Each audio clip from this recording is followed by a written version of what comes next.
All right, welcome to the Situation Room. And this morning, you know how you do when you give them more. Hey, look, I got Obie right here with me today, right? And he got a class up here. Did you tell him about your class? What your class about? Um, we have what's called the Mass Emphasis Children's History Educational and Navigational Institute. We do it virtually 3 times a week, but once a month we go out into the communities in DC and we teach the class. And our method is we teach the class through the children, not to the children. And from 5 to 18, we try to cover our ground basically from K through 12, and we teach our African history. And so teaching African history, like what does that do for the kids today? It helps them deal with identity, it helps them deal with purpose, and it helps them understand their historical relationship to the place where they live and the place where we all come from.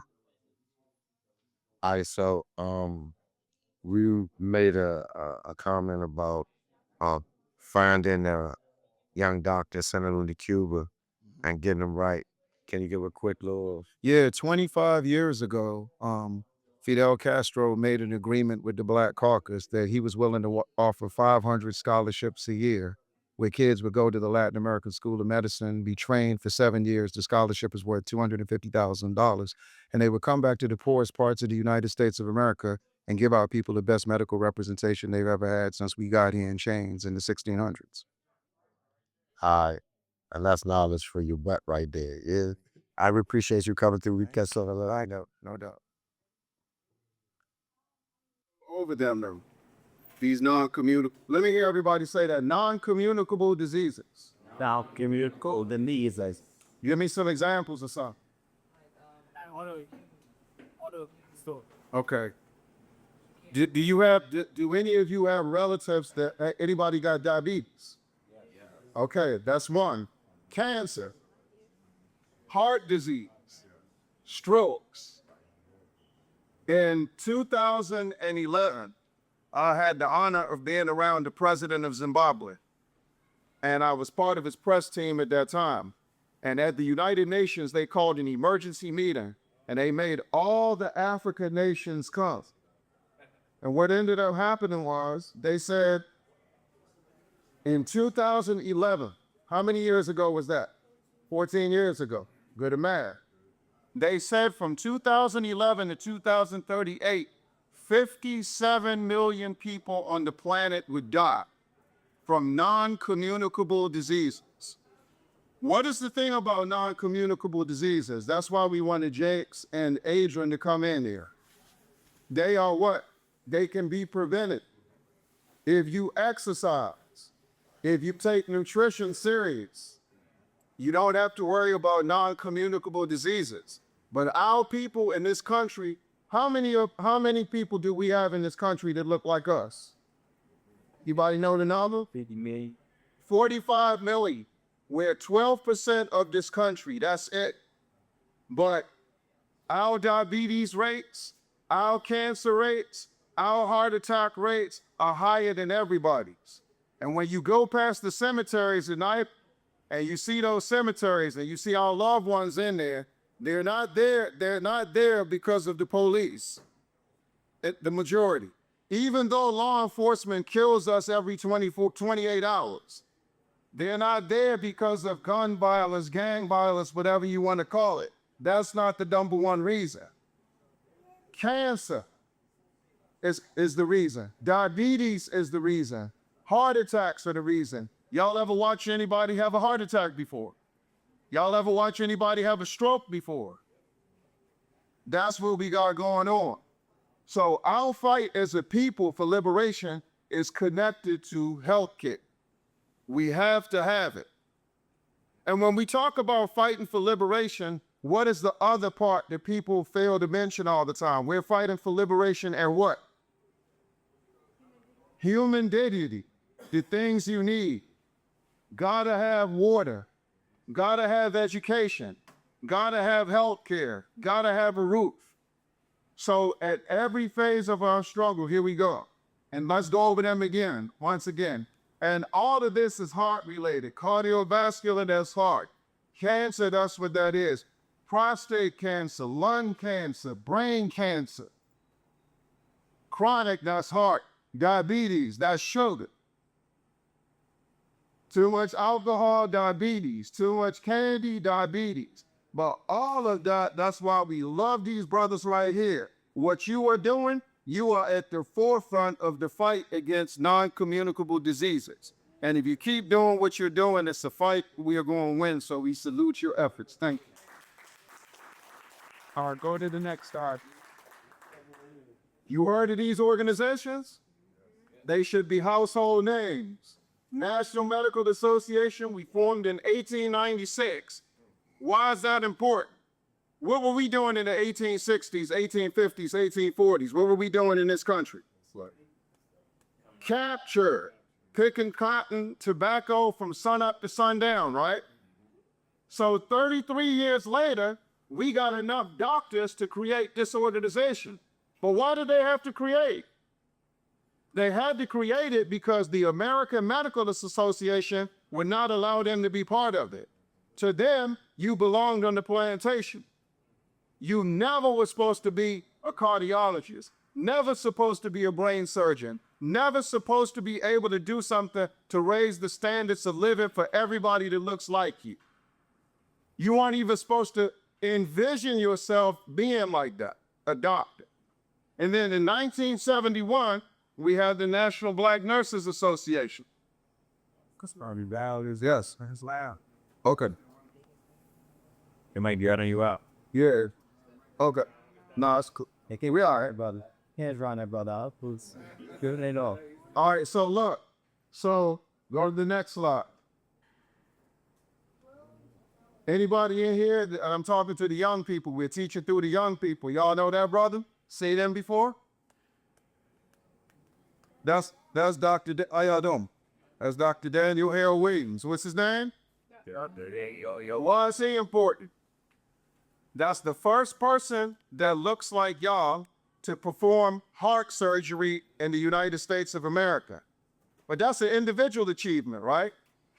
But because of who he was, because of what he went through, he wasn't just thinking about himself. He wasn't just thinking about his brand or being famous. What is the connection to this? He built this. So before he even performed that surgery, he built a hospital for our people in Chicago in 1891. And guess how the hospital was set up? One half of the hospital was for patients to heal the sick, like all hospitals, right? But on the other side of the hospital, he was training doctors and nurses to be the best they possibly could be. This is the history of that fight. So he could have sat around and been famous and went around and been a celebrity, but he felt an obligation to make our people well, to fight every illness we were facing. So he built a hospital, and every time they talk about him, mostly in February, they bring up the open heart surgery, but they never bring up that he built a hospital. Next slide. This is the most famous one. This is DC. I got my brother Moon here, Situation with Moon, the most genuine, heartfelt podcast in this city that humanizes the children that this country demonizes every second of the day. Childhood friend, too. So you know who Charles Drew is, went to Dunbar. And we know Dunbar is important because that's formerly M Street Colored School, the first high school for our people in this country. He was working with the Red Cross, but at the same time he's working with the Red Cross refuses blood from African people because they were still going by the U.S. Constitution saying we were 3/5 of a human being. So we were mostly animal. So why would they take animal blood? But he was at the forefront of using blood plasma to save lives. You know the story. But we forget that the American Red Cross, as much as it's celebrated, every NFL game, they got a commercial. Every NBA game, they got a commercial. But we have to know our relationship to it. Up until the 1950s, they were not taking our blood. Next slide. Most of the time, you hear a little bit about both of them. And if the wrong people talk to you about them, they'll make you think you have to choose between them. Oh, I agree with what Booker T said, or I agree with what Du Bois said. But the one thing they were on the same page about was health care. Before Booker T. Washington leaves us 110 years ago, he starts Negro Health Week. And Du Bois did a study called The Physique and Health of the Negro American, because by the early 1900s, he felt there was no difference between our healthcare situation in the 1900s than we were on the plantations of Georgia, Mississippi, Alabama, the Carolinas, Maryland, Virginia, where we came in chains. So they both understood healthcare. Next slide. The other thing is, health is important because what does health do for you? Every doctor, every nurse are the way they should be. You naturally become what? A more compassionate person. You become driven and motivated by the lives you can save, by the lives you can improve, and by the lives you can elevate, right? So Harriet Tubman, when they talk about her, that's our Moses, right? And she ain't no man. That's a beautiful sister, a fighting sister. But she was a nurse during the Civil War. They don't talk about that aspect.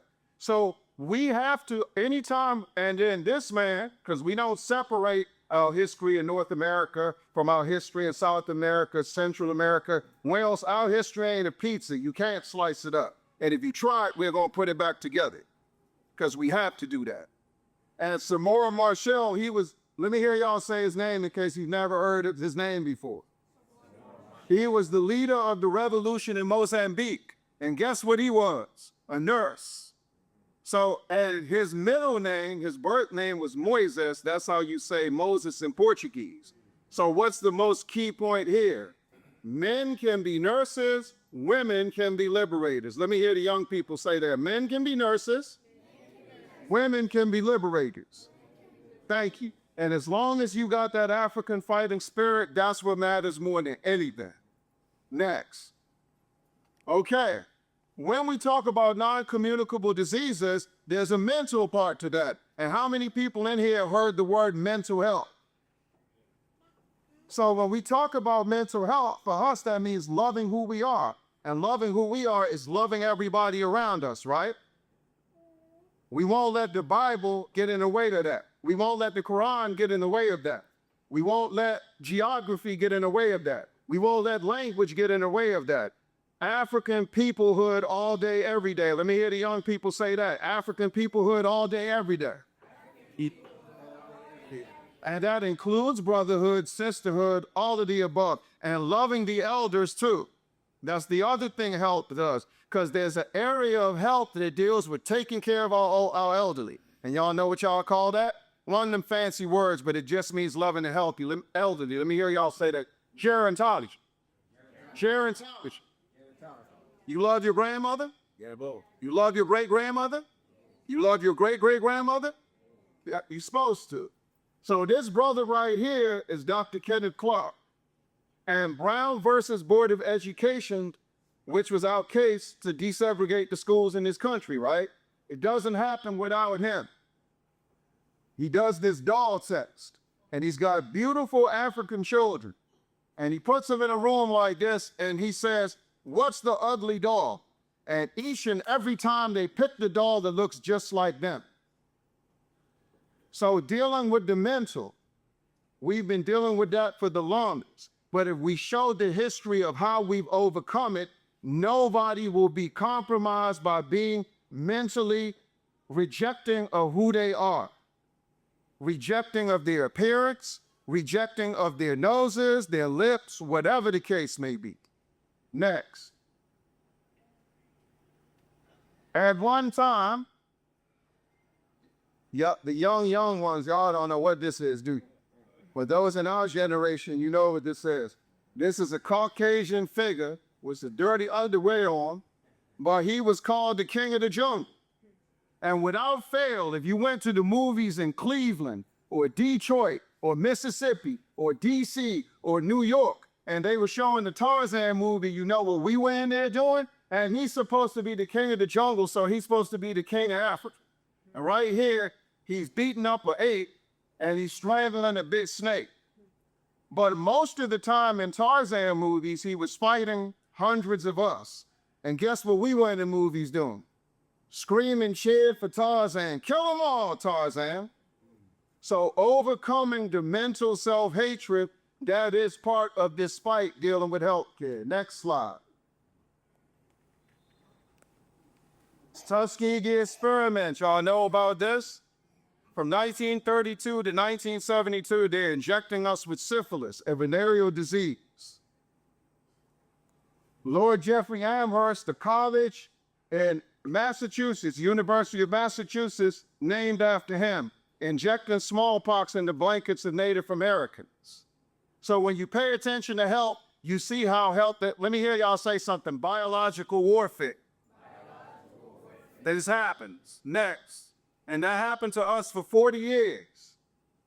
If you know the story of the Chinese people, before they won their independence from Britain, they had to deal with opium, because for Britain to keep dominating them, they flooded China with opium.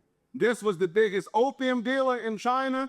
This was the revolutionary that got all the drug dealers and drug addicts together, liberates China, and says you got 6 months to clean up. So we have seen examples of a people who win the war on drugs and win their liberation, who have a similar situation to ours. No people on earth have an identical history, but there's certain parts of history where the similarities cannot be denied. Next.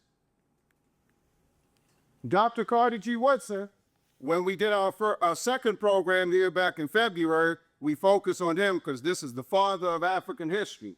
He wrote a whole book, The Negro Professional Man in the Community, with special emphasis on the physician and the lawyer. He wanted us to pay attention to what it takes to become a doctor and what type of doctors we had. Who were the best cardiologists? Who were the best brain surgeons? Who were the best foot surgeons? Who were the best surgeons dealing with the kidney? And he was writing about this before he wrote about his most famous book, The Miseducation of the Negro, in 1933. So he's got a role in this fight too. Next. Anybody that respects the Nation of Islam, this is the first organization we had that talked to us about diet. And the Most Honorable Elijah Muhammad tells your grandparents and great-grandparents, put down the pork chop, put down the spare rib, put down the chitlins.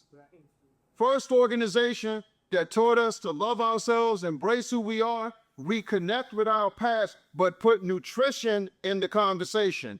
This is part of the struggle to deal with health. Next, giving everybody their credit. Once again, because I'm a product of the crap generation, the PCP generation, the other thing about knowing about health is learning about the environment and learning about the beauty of the earth. When we think cocaine in DC and Chicago and New York, we think of crack cocaine or powdered cocaine. Can anybody in here tell me the original purpose of the Coca plant? And we should know this based on what crack and powdered cocaine have done to our people. Everybody should know the original function of the Coca plant. And you don't, I'm gonna tell you. First of all, you can find it in Bolivia. These are the three places. Let me hear y'all. Bolivia, Peru, Colombia. Bolivia, Peru, Colombia. Beautiful. The original purpose of the Coca plant is to help senior citizens with their arthritis and their digestive system. Only evil, wicked people would take a plant with such a beautiful intent and use it to destroy anybody on this earth. And this man right here, who I had a chance to share a platform with in Cuba 25 years ago, this is the president of Nicaragua. Where? And you should know this place because it has the largest African population in Central America. The only difference between you and them, your last name is Proctor or Horn or Jackson or Jenkins. Their name is Ortega, Sandino, Morales, Valdez, Castro, but we're the same. And so look, the United States wanted to overthrow this man. So they said to generate the money to keep a war going against them, we're gonna use the people of South Central like lab rats. and dump crack cocaine on them, it will eventually flood through the communities in the United States of America and eventually throughout the hemisphere. So whenever we talk about crack cocaine, powdered cocaine, we have to know the original intent of the drug, but know the reason that this man was used as the guinea pig to push it in our community. And when we did a program with him last summer, he admitted it. And we weren't trying to shame him. And it was the first time he had a chance to sit down with his brothers and sisters in Nicaragua, and we got it squared away. Next. Now we're dealing with healthcare, right? Once again, you cannot talk about healthcare anywhere and not talk about Cuba. But this is Venezuela right now, where at the same time that the National Guard is policing us in D.C.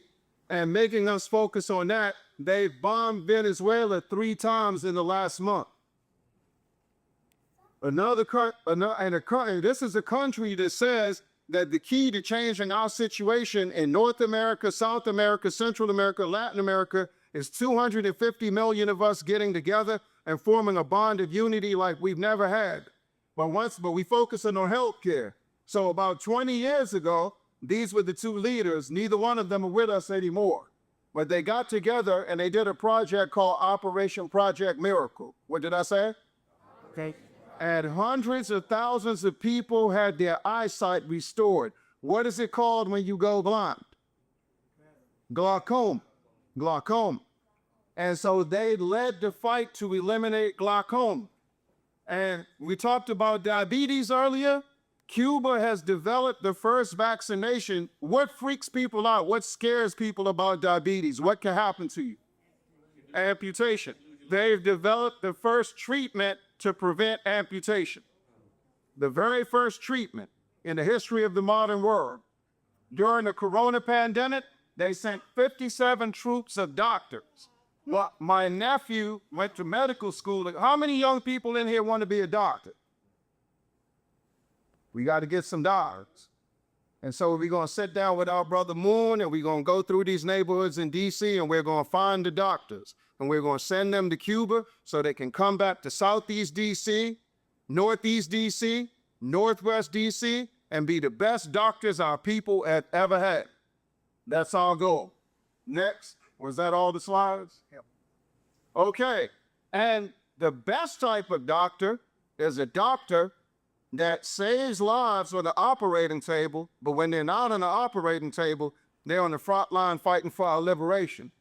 And Franz Fanon was born in Martinique 100 years ago, wrote what many people consider the most important book of the 1960s on his deathbed when he was dying from cancer at the age of 36, called The Wretched of the Earth. This man was one of the leaders of Zimbabwe's national liberation struggle. He was assassinated by the British and Rhodesians. The National Hospital is named after him. This man was the leader of the revolution in Angola. All right, welcome to Situations Remote. You know how you do when you get remote, you're in a situation room. When you're in a situation room, we talk about things we want to talk about. We talk about things we need to talk about. And today I got a special guest, right? Tell what your name is. How y'all doing? My name's Quito. Tell them where you from. I'm from New Jersey originally, but right now I'm staying in Delaware. And what brought you to D.C.? My children have been students of brother Obie's for 4 years now, and that's why we're here today, to support and show what he's taught the children, taught them over these couple of years. What do he teach the children? So we teach them African-centered education, gives them a history of Africa, the continent of Africa, the history of what's going on in Africa, how it's connected to the history here in the United States and throughout the globe.